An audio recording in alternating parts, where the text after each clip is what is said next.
আইয়ুহাল্লাযীনা আমানু সাল্লু আলাইহি ওয়া সাল্লিমু তাসলিমা। আল্লাহ পাক রব্বুল আলামিন তাম পৃথিবীর মানুষকে লক্ষ্য করে বলেন, ও দুনিয়ার মানুষ জেনে রাখো, ইন্নাল্লাহা, নিশ্চয়ই আল্লাহ পাক রব্বুল আলামিন, ওয়া মালাইকাতাহু, এবং তার ফেরেশতাগণ, সকল ফেরেশতা, ইউসাল্লুনা আলান নবী, আল্লাহর নবী সাল্লাল্লাহু আলাইহি ওয়াসাল্লামের উপরে রহমত, করুণা, অনুগ্রহ বর্ষণ করেন। ফেরেশতারা নবীর জন্য আল্লাহ পাক রব্বুল আলামিনের কাছে ইস্তিগফার করেন।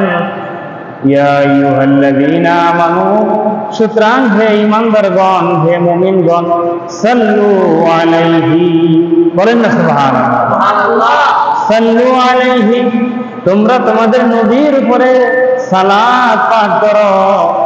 আল্লাহর রহমত বর্ষণ হওয়ার জন্য আল্লাহর কাছে তোমরা দোয়া করো। ওয়া সাল্লিমু তাসলিমা, এবং অতি উত্তম ভাবে রাসূলের প্রতি তোমরা সালাম দাও। বলেন না সুবহানাল্লাহ। এই আয়াতের ব্যাখ্যায়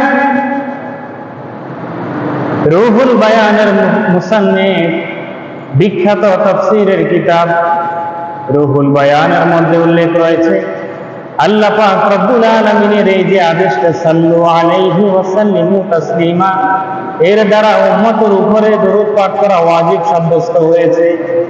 অর্থাৎ কোন ব্যক্তি যদি জীবনে কখনো রাসূল পাক সাল্লাল্লাহু আলাইহি ওয়াসাল্লামের উপরে কমপক্ষে একবার দরুদ পড়ে, তার উপরে আল্লাহর এই আদেশের অনুকূলে তার ওয়াজিব আদায় হবে।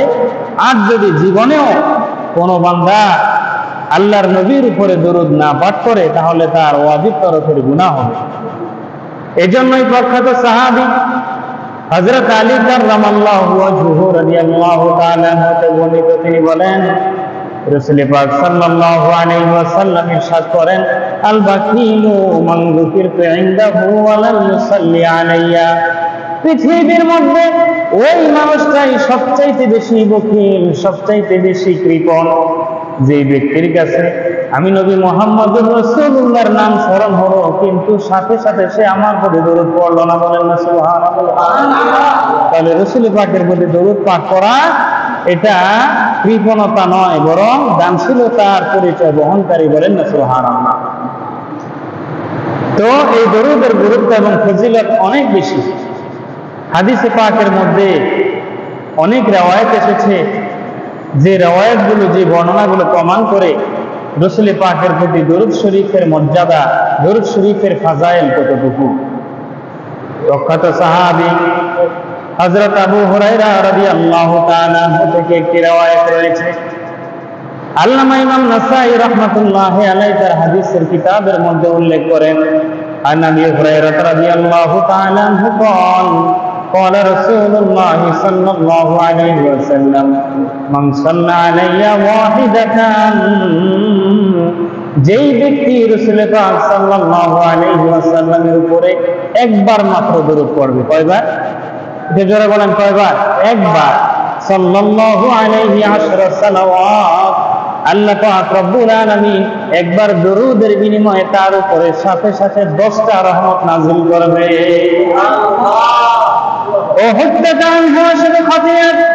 শুধুমাত্র 10টা রহমত বর্ষণ করে নয়, ওই বান্দার জীবনে যত অন্যায় করেছে, গুনাহ করেছে, একবার দরুদের বিনিময়ে আল্লাহ পাক রব্বুল আলামিন তার 10টা গুনাহ মিটিয়ে দিবেন, 10টা গুনাহ মাফ করে দিবে। শুধুমাত্র তাই নয়, ওয়ারফিআত লাহু 10 দারাজাত, এই পৃথিবীর মধ্যে কোন মুমিন বান্দা যদি মুহাম্মদুর রাসূলুল্লাহর উপরে একবার দরুদ পাঠ করে, 3টা ফায়দা। একটি হলো আল্লাহ পাক তার উপরে 10টা রহমত নাযিল করেন। দ্বিতীয় নাম্বার ফায়দা হলো আল্লাহ পাক রব্বুল আলামিন তার 10টা গুনাহ মিটিয়ে দেন। 3 নাম্বার ফায়দা হলো আল্লাহ পাক রব্বুল আলামিন তার 10টি মর্তবা, 10টি মর্যাদা উঁচু করে দেন। বলেন না সুবহানাল্লাহ। তাফসীরে রুহুল বায়ানের 7ম খণ্ডে 240-24 পৃষ্ঠার মধ্যে উল্লেখ রয়েছে, এক মহিলা বলেন, আমার ছেলে ইন্তেকাল করেছে, আমি একদিন স্বপ্নে দেখলাম আমার সন্তানের কবরের অবস্থা খুবই খারাপ, জাহান্নামের আগুনে সে ধাউ ধাউ করে জ্বলছে। বলেন না নাউযুবিল্লাহ। যে আমার সন্তান ইন্তেকালের পর আমি তাকে স্বপ্নযোগে দেখলাম, তার অবস্থা খুবই ভয়াবহ, জাহান্নামের আগুনের মধ্যে সে রয়েছে। তখন রাসূল পাক সাল্লাল্লাহু আলাইহি ওয়াসাল্লামের উপরে দরুদ পড়ার যে ফজিলত, এটার গুরুত্ব বুঝাতে গিয়ে উল্লেখ করা হয়েছে। ওই মহিলা বলেন, কিছুদিন পরে আমি আবার আমার ওই জিজ্ঞাসা করলাম, ছেলে আমার, পূর্বের রাতে যখন স্বপ্নে দেখলাম জাহান্নামের আগুন তোমার কবরের মধ্যে দাউ দাউ করে জ্বলছে, একদিন পরে আবার স্বপ্নে দেখলাম তোমার কবরের মধ্যে আল্লাহর নূর, আল্লাহর দয়া চলে আসছে, জাহান্নামের কোনো আগুন নেই। কারণটা কি? কারণটা কি?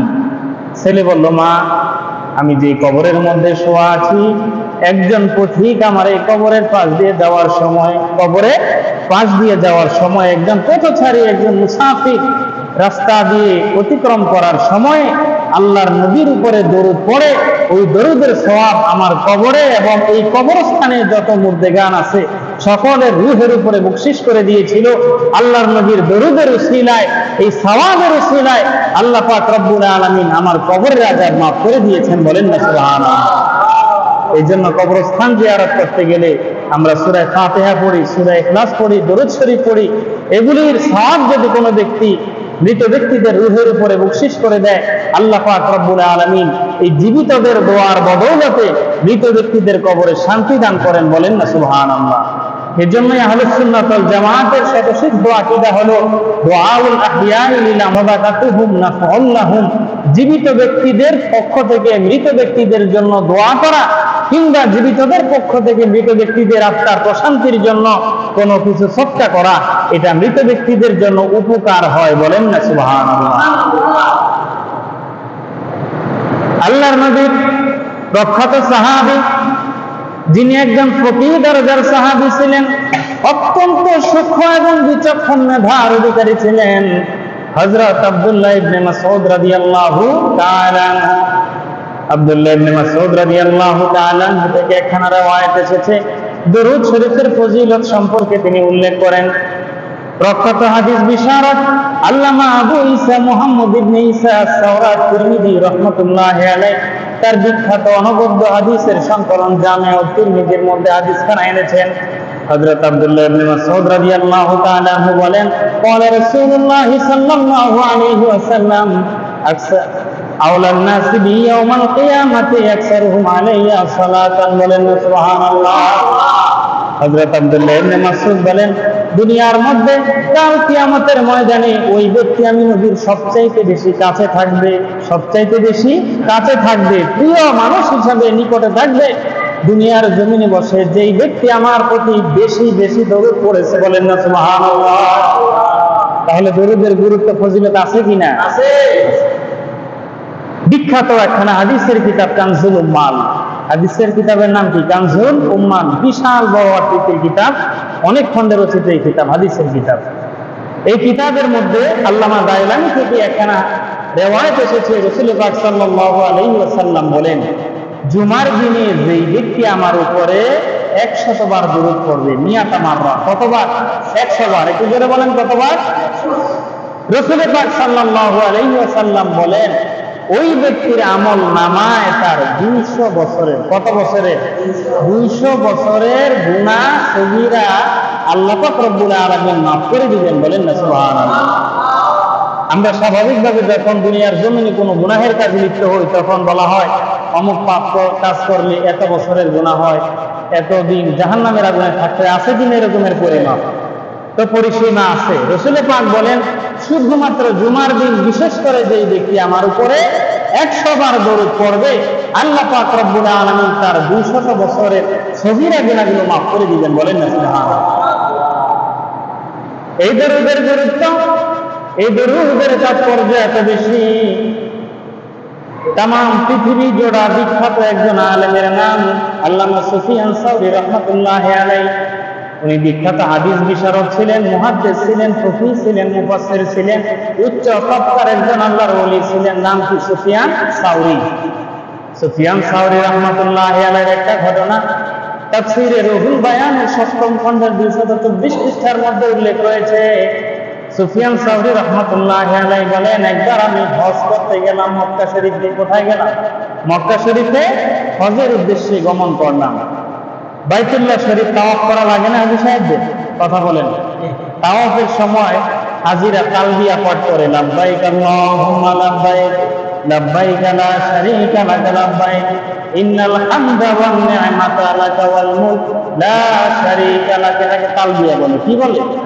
অর্থাৎ ওই যে বাইতুল্লাহ শরীফে 7টা করবে, 7বার যে তাওয়াফ করে, তাওয়াফের মধ্যে তালবিয়া পাঠ করতে হয়। তো সুফিয়ান সাউরি রাহমাতুল্লাহি আলাইহি বলেন, হঠাৎ করে আমার সামনে আমি এমন একজন লোককে দেখলাম বাইতুল্লাহর তাওয়াফ করতেছে, কিন্তু তালবিয়া পড়ে না। প্রত্যেকটা কদম যখন সে তাওয়াফের মধ্যে দেয়, প্রতি কদমে কদমে রাসূলুল্লাহর প্রতি দরুদ পড়ে। বলেন না সুবহানাল্লাহ। আমার মনে কৌতূহল হলো, তাকে জিজ্ঞাসা করার অভিপ্রায় তৈরি হলো। আমি তার কাছে গেলাম, গিয়ে বললাম, ভাই, বাইতুল্লাহর তাওয়াফ করতে হলে নির্দিষ্ট তালবিয়া তো পাঠ করতে হয়, তাসবিহ তাহলিল পাঠ করতে হয়। তুমি তো বারবার প্রতি কদমে রাসূলুল্লাহর প্রতি দরুদ পড়ে যাও, তালবিয়াও পাঠ করো না, কোনো তাসবিহ তাহলিল পাঠ করো না, কারণটা কি? কারণ কি? তুমি শুধু দরুদই পড়তেছো, কোন রকমের তালবিয়া পড়ো না, তাসবিহ পড়ো না, তাহলিল পড়ো না, কিছুই পড়ো না।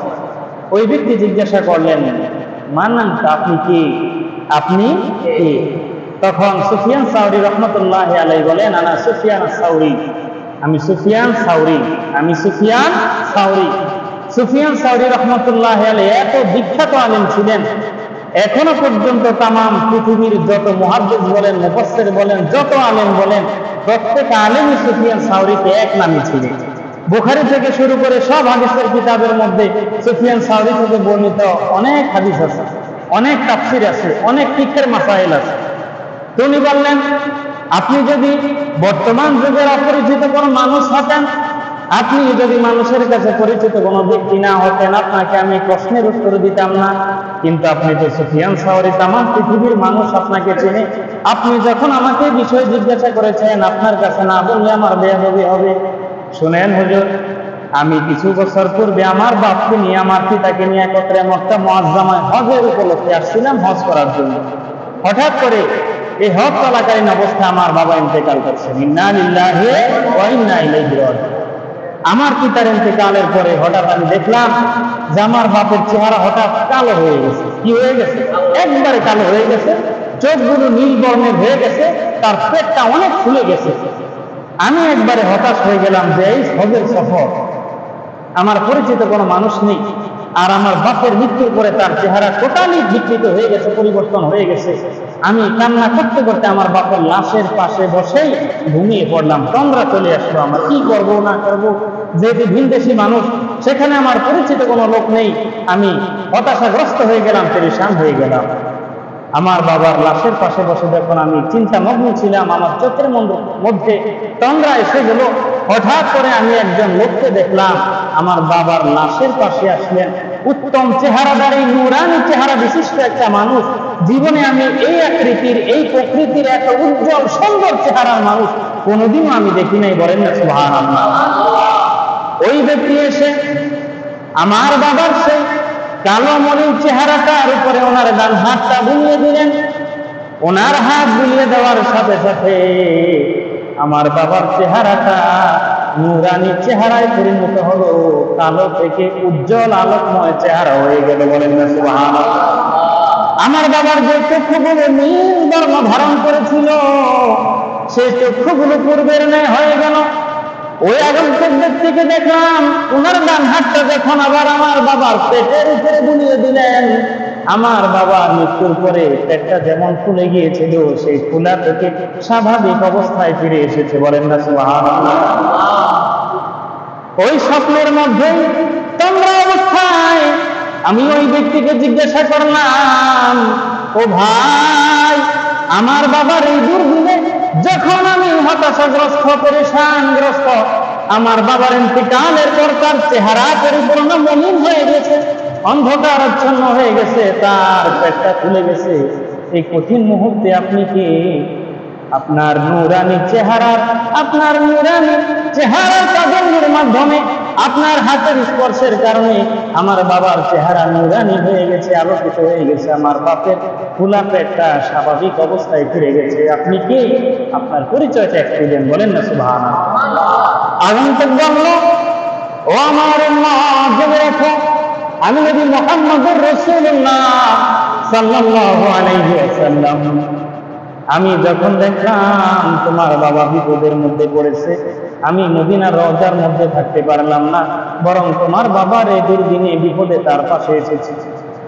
ওই ব্যক্তি বলল, ইয়া রাসূলুল্লাহ, ইয়া হাবিবাল্লাহ, আমার বাবার জীবনে এমন কি আমল ছিল যে আমলের কারণে আজকের এই কঠিন দিনে তিনি পরিত্রাণ পেয়েছেন, আপনার দিদার পেয়েছেন, সাক্ষাৎ পেয়েছেন? রাসূলুল্লাহ সাল্লাল্লাহু আলাইহি ওয়াসাল্লাম বলেন, ও উম্মত, জেনে রাখো, তোমার বাবার আমলগুলি ভালো ছিল না, খারাপ কাজ করত, খারাপ আমল করত, তবে প্রতি রাত্রে সে আমার উপরে দরুদ শরীফ না পাঠ করে ঘুমাইতো না, বলেন না সুবহানাল্লাহ। আজকে যখন দেখলাম তোমার বাবার দরুদ আমার কাছে আসতেছে না, এবং তার ইন্তেকালের পর তার খারাপ আমলের কারণে তার আযাব শুরু হয়ে গেছে, তোমার বাবা যখন আমার কাছে আশ্রয় চেয়েছে, ইয়া রাসূলুল্লাহ, ইয়া হাবিবাল্লাহ, দুনিয়ার মধ্যে যতদিন খারাপ কাজ করেছি নবী গো, একটা কাজ তো ভালো করেছি, উত্তম করেছি, সেটা হলো আপনার প্রতি দরুদ করেছি। ইয়া রাসূলুল্লাহ, ইয়া হাবিবাল্লাহ, আপনার এই দরুদের উসিলায় আমার আল্লাহকে বলুন আমাকে যেন মাফ করে দেয়, বলেন না সুবহানাল্লাহ। ওই ব্যক্তি বলেন, রাসূল পাক সাল্লাল্লাহু আলাইহি ওয়াসাল্লাম আমাকে বললেন, আমার প্রতি দরুদ পড়ার কারণে আমি তোমার বাবার কাছে এসে তার চেহারার উপরে যখন আমার হাত বুলিয়ে দিলাম, আল্লাহ পাক রব্বুল আলামিন আমার হাতের উসিলায় তার নবীর চেহারাটাকে উজ্জ্বল করে দিলেন, বলেন না সুবহানাল্লাহ। আমি যখন তার ফুলে জবাব পেটের উপরে হাত বুলিয়ে দিলাম, তার পেটটা স্বাভাবিক হয়ে গেল। ওই ব্যক্তি ঘুম থেকে জাগ্রত হয়ে গেলেন। এই স্বপ্ন দেখার পরে কি জাগ্রত হয়ে গেলেন? ঘুম থেকে জাগ্রত হয়ে বাস্তবেই তিনি দেখলেন যে না, তার বাবার চেহারা আগের মতো সে কালো নেই, এবং তার পেটটাও আগের মতো ভোলা নেই, বলেন না সুবহানাল্লাহ।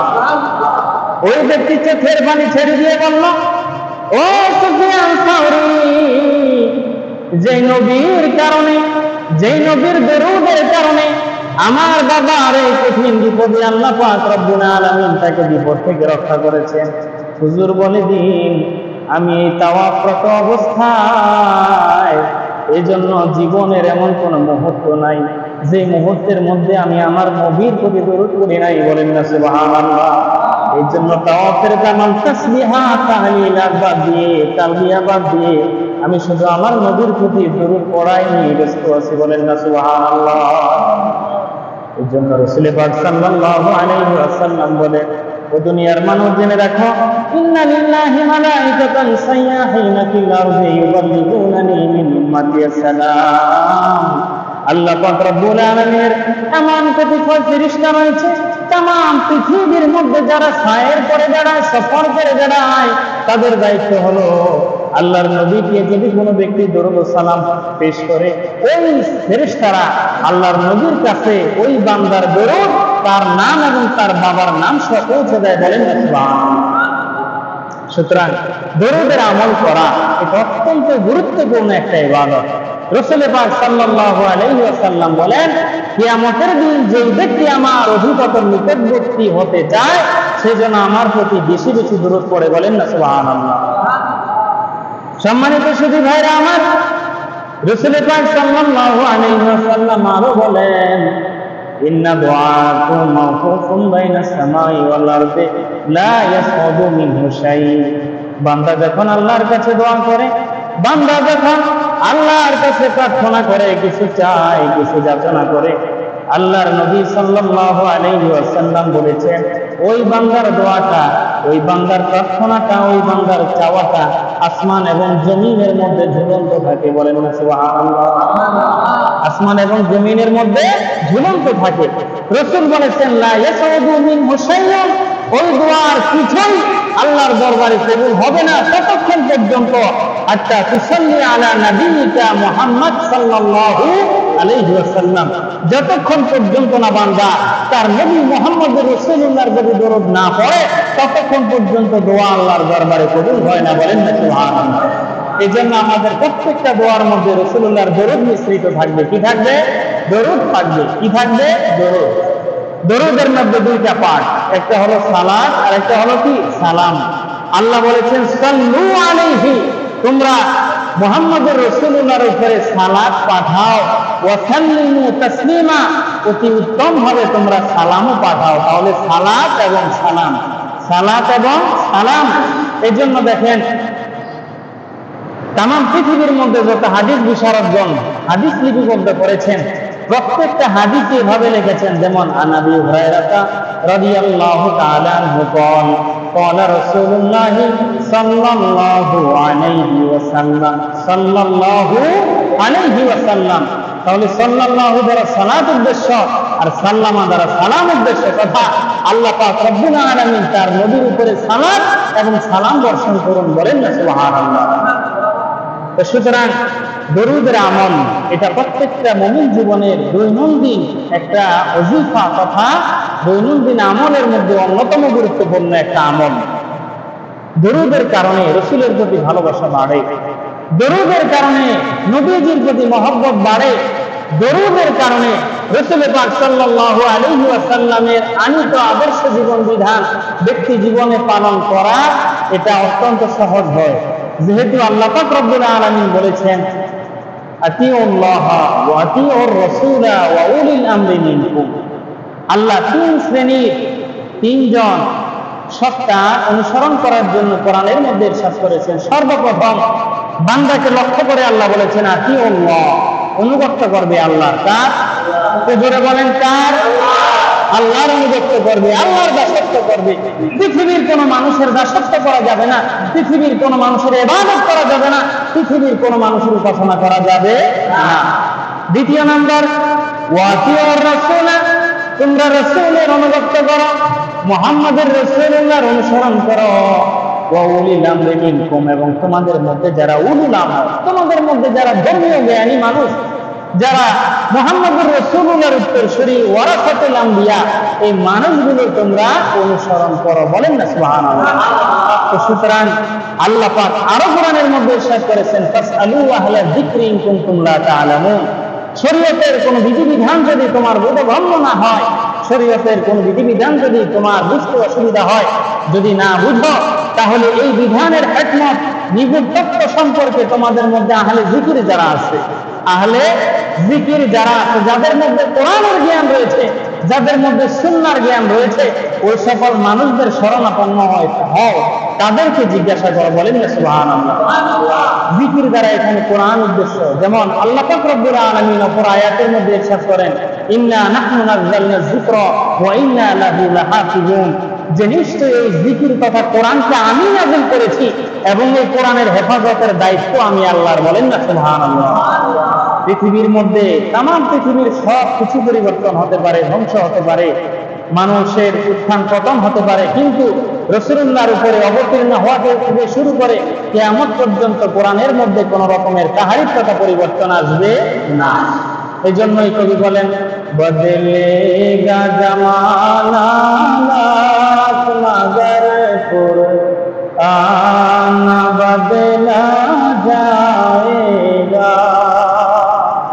যুগ জামানা হাজারবার পরিবর্তন হবে, মানুষের দৈনন্দিন জীবন যাপন পরিবর্তন হবে, মানুষের সচ্ছলতা আসবে, অসচ্ছলতা আসবে, দারিদ্রতা আসবে, ধনাঢ্যতা আসবে, যুগের পরিবর্তন হবে, মানুষের পরিবর্তন হবে, কিন্তু আল্লাহর কোরআনের কোনো পরিবর্তন নাই। আছে নাকি? কতক্ষণ আছে? রাসূলুল্লাহর সময় যে কোরআন ছিল কিয়ামত পর্যন্ত সেই কোরআনই থাকবে। এই কোরআনের মধ্যে কোনো তাহরিফ, এই কোরআনের মধ্যে কোনো পরিবর্তন আসবে না। এজন্য আল্লাহ বলেছেন ইন্না নাহনু নাযালনা যিকরা ওয়া ইন্না লাহু লাহাফিজুন, নিশ্চয়ই এই কোরআন আমি নাযিল করেছি এবং এই কোরআনের সংরক্ষণ, এই কোরআনের হেফাজত এটা আমার দায়িত্ব, বলেন না সুবহানাল্লাহ। সম্মানিত সুধী, সেই কোরআন যে নবীর উপরে নাযিল হয়েছে, সেই নবী হলেন আমার নবী, আপনার নবী জনাবে মুহাম্মদুর রাসূলুল্লাহ সাল্লাল্লাহু আলাইহি ওয়াসাল্লাম। সেই রাসূলের জীবন ব্যবস্থা, জীবন আদর্শের মধ্যে রয়েছে উম্মতের জন্য অনুকরণীয়, অনুসরণীয় আদর্শ। সেই রাসূল পাক সাল্লাল্লাহু আলাইহি ওয়াসাল্লামের দেখানো পথ এবং মতের মধ্যেই রয়েছে উম্মার পরিত্রাণের পথ, উম্মতের নাজাতের পথ, উম্মতের হেদায়েতের পথ, উম্মতের সফলতার পথ। কথা কোন ঠিক কিনা? আল্লাহ পাক রব্বুল আলামিন আমাদেরকে রাসূল পাক সাল্লাল্লাহু আলাইহি ওয়াসাল্লামের প্রেমে, রাসূল পাক সাল্লাল্লাহু আলাইহি ওয়াসাল্লামের মহব্বতে আমাদের জীবন উৎসর্গ করার তৌফিক দান করুন। সকলে বলুন আমিন। রাসূল পাক আমাদেরকে যে আদর্শ দেখিয়ে দিয়েছেন, যে পথ আমাদেরকে বাতলে দিয়েছেন এবং জান্নাতের যে পথে আমাদেরকে রাহনুমাই করেছেন, আমরা যেন আমাদের বাস্তব